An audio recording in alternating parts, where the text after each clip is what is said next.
나병 환자들이 사는 동네에 한 300가구가 삽니다. 그 나병 환자들끼리 모여 사는 동네인데 그곳에 딸은 나병이 걸리지 않은 딸이 있습니다. 그래서 날마다 이 나병 환자들이 모여 사는 그 지역에서 벗어나 세상에 들어가서 직장을 가지고 일을 하면서 저녁이 되면 항상 자기 부모가 있는 나병촌으로 돌아오곤 합니다. 그런데 이 젊은 처녀에게 고민이 생겼어요. 무슨 고민인가 하면은 얼마 지나지 않으면은 시집을 가게 되는데 시집을 가고 나면은 이곳을 떠나 부모를 돌볼 수 없게 된다는 거예요. 그래서 어떻게 해야 되는지 여러 가지 고민을 하고 있는 그런 젊은 처녀의 모습을 본 기억이 납니다. 오늘 말씀 속에서 한 나병 환자에 대한 내용을 기록하고 있습니다. 한 나병 환자가 예수님 앞에 찾아와 꿇어 엎드려 절하면서 간절한 마음으로 간청하고 있는 그런 내용을 기록한 것을 볼 수가 있습니다. 한 군데 말씀 먼저 찾아보길 원합니다. 레위기 13장 말씀을 잠깐 보고 누가복음으로 다시 돌아오도록 하겠습니다. 레위기 13장에 보면 13장과 14장에 대해 속에서 나병 환자들에 대한 내용을 기록하고 있는데 13장 45절에 이런 말씀을 기록하고 있습니다. 나병 환자는 옷을 찢고 머리를 풀며 윗입술을 가리고 외치기를 부정하다 부정하다 할 것이요 병 있는 날 동안은 늘 부정할 것이라 그가 부정한즉 혼자 살되 진영 밖에서 살지니라 라고 기록하고 있어요. 이 나병 환자는 사람들 앞에 지나갈 때마다 부정하다 부정하다라고 외쳐야 되도록 되어 있습니다. 더 나아가서는 가족을 떠나 그 사람들끼리 따로 모여서 성 바깥에 나가서 살도록 되어 있는 것을 볼 수가 있습니다. 누가복음 17장 속에서도 나병 환자 10명이 예수님을 향해서 외치는 내용을 기록하고 있습니다. 예수님께 간절히 외치죠. 우리를 도와달라고.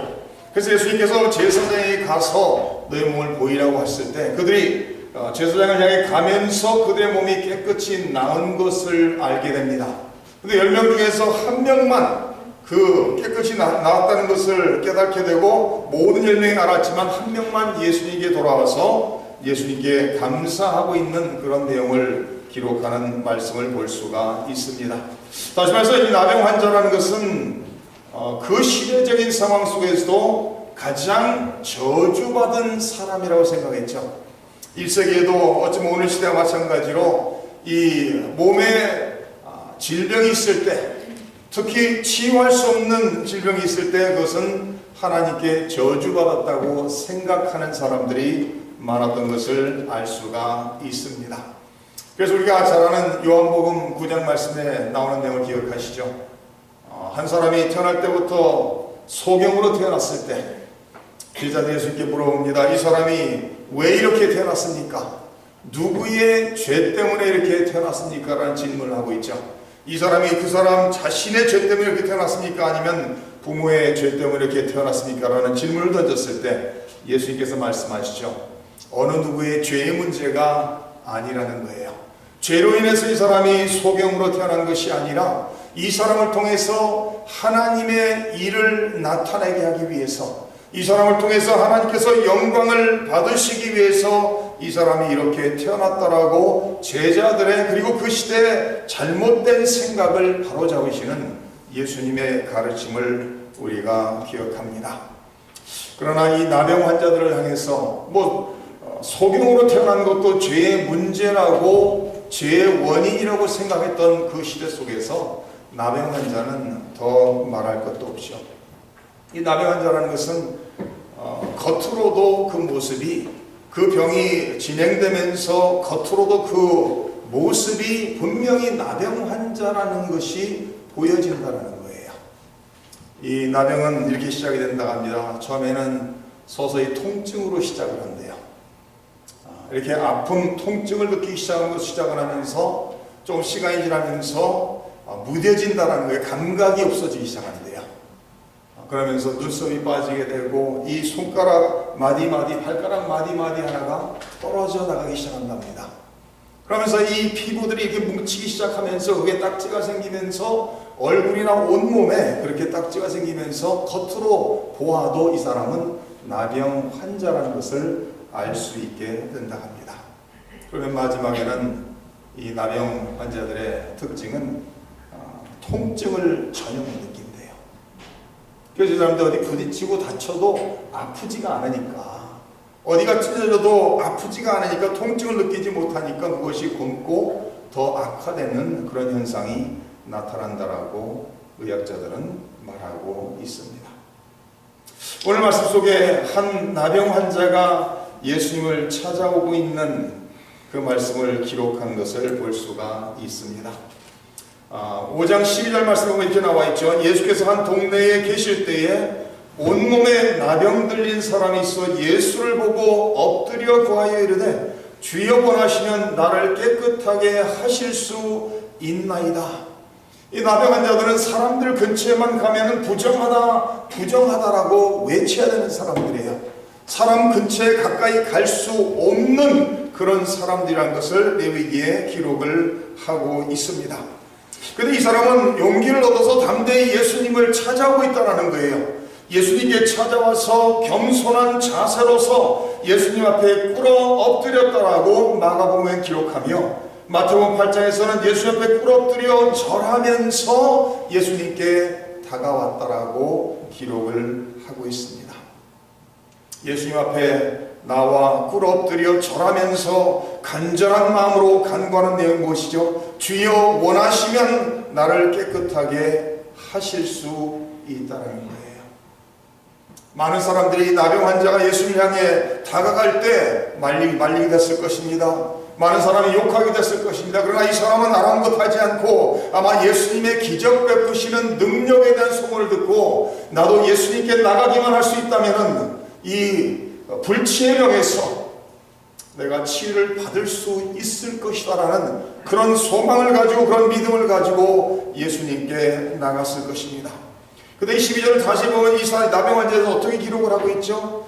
이 나병 들린 사람인데 어떤 상태라고요? 온몸에 나병 들린 사람이다 이렇게 나와 있어요. 이 사람은 who was covered with leprosy, 온몸 전체에 이미 많이 진행된, 이미 온몸이 뭉틀어지고 손가락 발가락 다 떨어질 대로 떨어진 얼굴을 통해서 이 피부 스킨들이 뭉치면서 딱지가 생기면서 겉으로 봐도 이 사람은 많이 나병이 진행된 사람이라는 것을 알 수 있는 그런 사람이 예수님에 대한 소원을 듣고 예수님에게 나오기만 할 수 있다면 예수님으로부터, 나도 예수님의 능력으로부터 치유를 받을 수 있다라는 그런 소망을 가지고, 용기를 가지고 예수님 앞에 나오고 있는 것을 볼 수가 있습니다. 예수님 앞에 꿇어 엎드려 절하면서 간절한 마음으로 말합니다. 주여 원하신다면 나를 깨끗하게 하실 수 있습니다. 예수님을 주라 부르면서 예수님께 자기의 모든 것을 전적으로 맡기면서 예수님한테 간절히 부탁하고 있는, 간곡히 부탁하고 있는, 원하신다면 나를 깨끗하게 할 수 있다라면서 간청하고 있는 이 사람의 모습을 볼 수가 있습니다. 13절에 예수님께서 그 시대적으로도 상상하기 어려운 행동을 하시는 것을 기록합니다. 13절 말씀에 예수께서 손을 내밀어 그에게 대시며 이르시되 내가 원하노니 깨끗함을 받으라. 예수님께서 자기 앞에 무릎을 꿇고 엎드려 간청하고 있는 그 사람을 향해, 그 사람을 바라보며 그 사람에게 손을 대면서 다가가 손을 대고 그 사람에게 말합니다. 내가 원하니 깨끗하게 되라고 말씀합니다. 이 말씀이 마태복음과 마가복음에도 기록되어 있습니다. 근데 예수님께서 손을 내밀어 그 사람에게 손을 대시기 이전에 마가복음 1장 41절에는 예수님께서 그를 불쌍히 여기셨다라고 기록하고 있어요. 우리 예수님께서는 연약한 사람들을 항상 불쌍히 여기시는 분이었죠. 예수님께서는 건강한 사람을 위해서 오신 것도 아니고 자기가 스스로 의롭다한 사람을 위해서 오신 것도 아니고 예수님께서는 죄인들을 찾아 잃어버린 여자들을 찾아 구원하시기 위해 오셨다라고 성경은 기록합니다. 우리 예수님께서는 항상 이 세상에서 약자들, 이 세상에서 버림받은 자들, 이 세상에서 스스로는 아무 일도 할 수 없는 처참한 상황에 처해 있는 사람들을 늘 불쌍히 긍휼히 여기셨던 것을 우리는 알 수가 있습니다. 예수님께서 얼마 동안인지는 알 수가 없지만 아마 이 사람이 온몸에 나병이 있다는 것이 보여진 걸 통해서 알 수 있듯이 많은 수년 동안 이 나병으로 인해서 고통을 당하고 있던 사람을 바라보시면서 불쌍히 긍휼히 여기고 예수님의 마음이 움직였다라고 성경은 기록하면서 이 사람을 다가가 손을 내밀어 그 사람에게 손을 대면서 예수님께서 말씀하십니다. 내가 원하니 깨끗하라.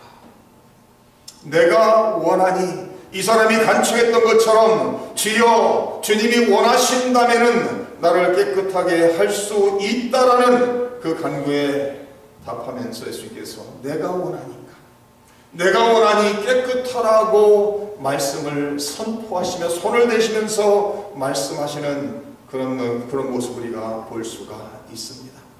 예수님께서 손을 내밀어 그에게 대시며 내가 원하노니 깨끗함을 받으라라는 말씀을 하시는 순간 그 나병이 곧 나았다. 그 나병이 곧 깨끗해졌다 떠났다라고 성경은 기록하고 있습니다. 우리는 신앙생활하면서 예수님께 언제 나오죠? 내가 모든 것을 다 해보고 길이 없을 때 예수님을 찾아오는 우리 자신을 발견하게 됩니다. 그러나 우리는 항상 예수님을 가장 먼저 찾아가는 사람들이 되어야 되죠. 내가 인간의 생각으로 인간의 방법으로 수단과 방법을 가지고 모든 것을 다 한 후에 길이 없어서 예수님을 찾아가는 것이 아니라 모든 것의 길이요 진리요 생명이신 그 예수님에게 먼저 나가는 그런 사람들이 되어야 되겠습니다. 우리에게 어떤 어려움이 있든지 간에 어떤 문제가 있든지 간에 우리 예수님은 우리의 어려움을 우리의 문제를 도울 수 있는 회복시킬 수 있는 능력이 있으신 분이라는 것을 믿고 늘 예수님께 나갈 수 있는 성도님들 되시기를 주님의 이름으로 축원합니다. 우리 예수님은 말씀으로 천하 만물을 창조하신 창조주십니다. 우리 예수님은 그저 수많은 사람들이 이 세상 사람들이 미신적으로 믿는 그런 신이 아니라 천하 만물을 말씀으로 창조하신 능력의 하나님이시라는 거예요.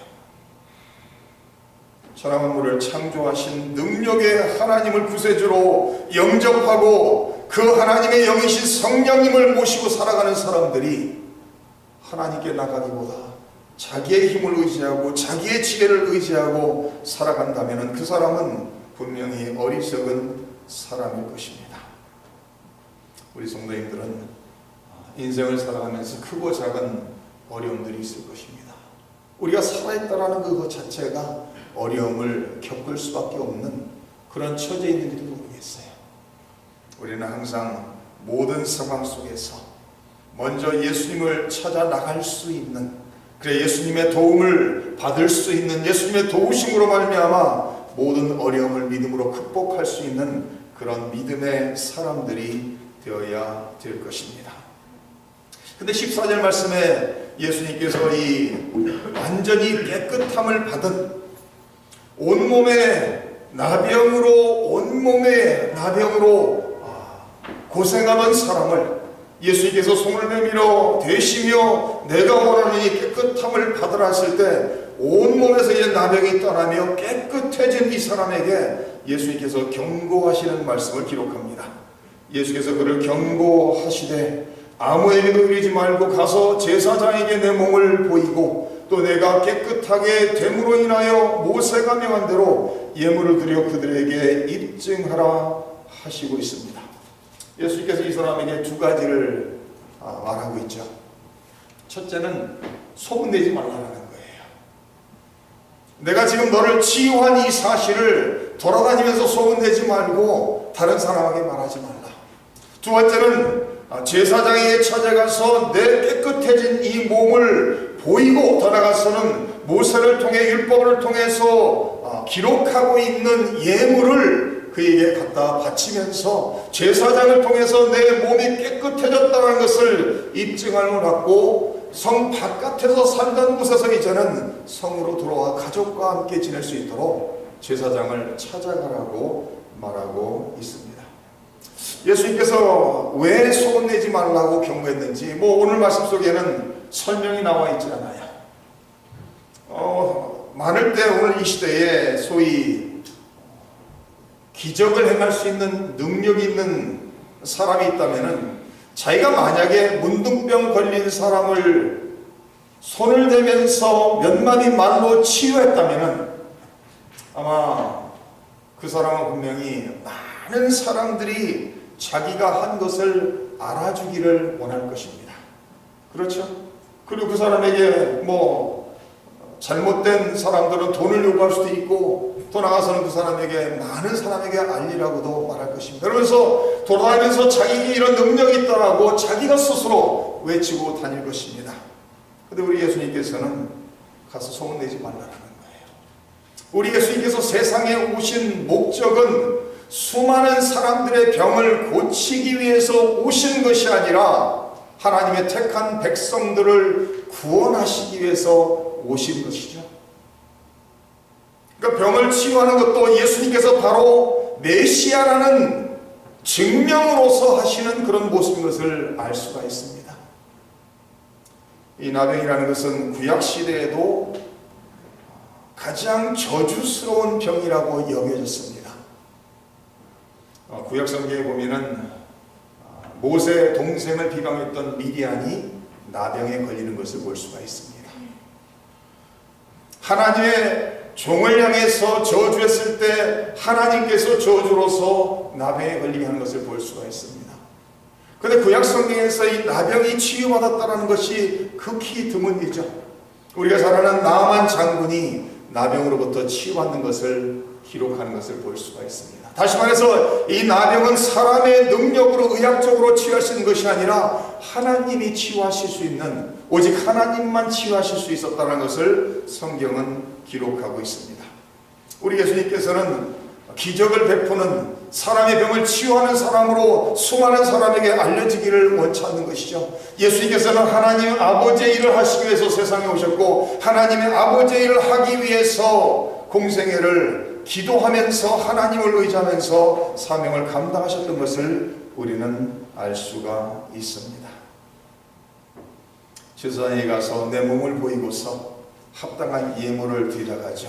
여기서 합당한 예물이라는 것은 구약성경을 보면은 새 2마리를 가져다가 한 마리는 죽여 그 죽인 새의 피에 살아있는 새를 그 피를 묻힌 다음에 살아있는 새는 날려보내고, 그 죽인 새의 피를 가지고 나병의 치유를 받았던 사람에게 7번 그 피를 뿌리라고 말하고 기록하고 있습니다.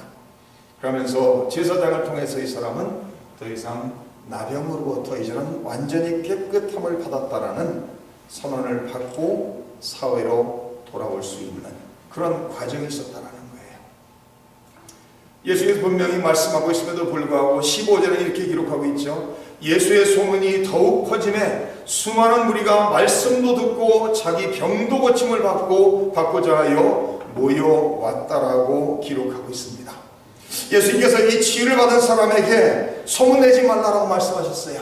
그런데 이 사람이 나서서 예수님에 대해서 소문을 내는 것을 마가복음에 이렇게 기록하고 있습니다. 그러나 그 사람이 나가서 이 일을 많이 전파하여 널리 퍼지게 했다라고 기록하고 있어요.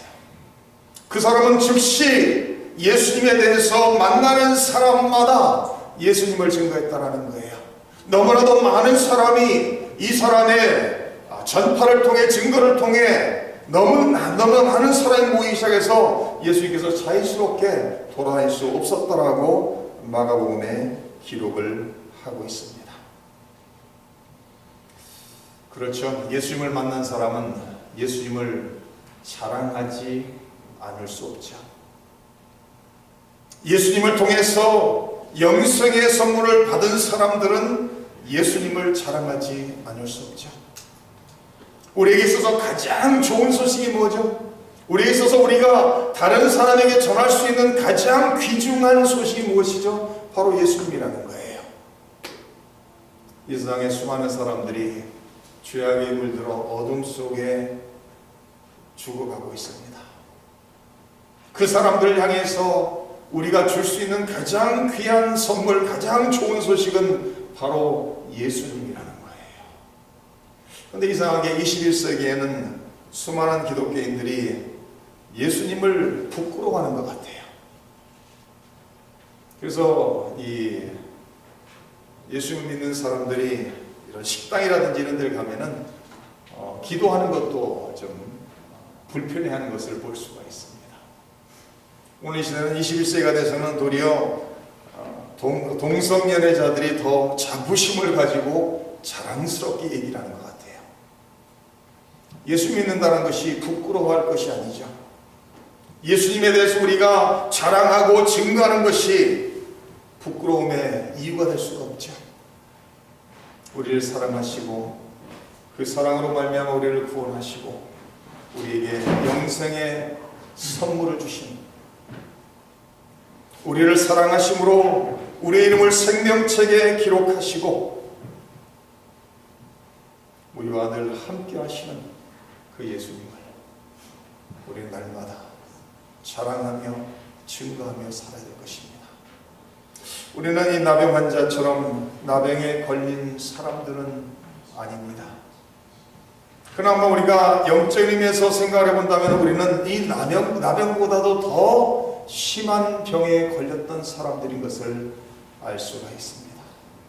우리는 죄악으로 말미암아 영원히 멸망받을 수밖에 없는, 죄악으로 말미암아 영원히 지옥불에 떨어져 고통 속에 영원히 지내야 될 수밖에 없는 사람들이었는데, 하나님께서 우리를 불쌍히 긍휼히 주시고 하나님께서 우리를 사랑하심으로 독생자 아들을 세상에 보내시고 우리의 모든 죄의 대가를 바로 예수 그리스도께서 치르시도록 하셨다는 거예요. 바로 예수 그리스도의 십자가의 희생을 통해서 저와 우리 모든 성도님들의 모든 죄가 용서를 받고 씻음을 받고 우리의 이름이 생명책에 기록이 됐습니다. 하나님의 사랑과 은혜로 말미암아 우리는 하나님의 자녀로서 이 세상에서 살아갈 수 있는 축복의 자리에 세워졌다라는 말씀입니다. 사랑하는 성도님들, 이 나병 환자처럼 스스로 해결할 수 없는, 세상에서 해결받을 수 없는 어려움과 문제가 있을 때 예수님께 나왔던 것처럼 우리 성도님들도 모든 상황 속에서 예수님께 나오시기를 바랍니다. 모든 상황 속에서 예수님만을 바라보며 예수님만을 의지하며 예수님의 도우심 속에서 모든 어려움들, 시련들을 극복하고 승리하실 수 있기를 주님의 이름으로 축원합니다. 아멘. 예수님을 날마다 삶 속에 체험하면서 나와 함께 하시고 나를 도우시고 나를 인도하시는 그 예수님을 우리 주위에 있는 수많은 사람들에게, 어둠 속에 방황하는 사람들에게, 죄악 속에 물들어 있는 사람들에게 그 예수님을 자랑하며 그 예수님을 증거함으로써 많은 사람들이 우리의 삶을 통하여 살아 역사하시는 예수님을 바라볼 수 있으며, 더 나아가서는 우리의 입술을 통해 예수님에 대해서 들을 수 있게 돼서 수많은 사람들이 예수님으로 나와 어둠에서 빛으로 나오는 역사가 우리 성도님들의 삶을 통해, 입술을 통해 이루어지기를 주님의 이름으로 축원합니다.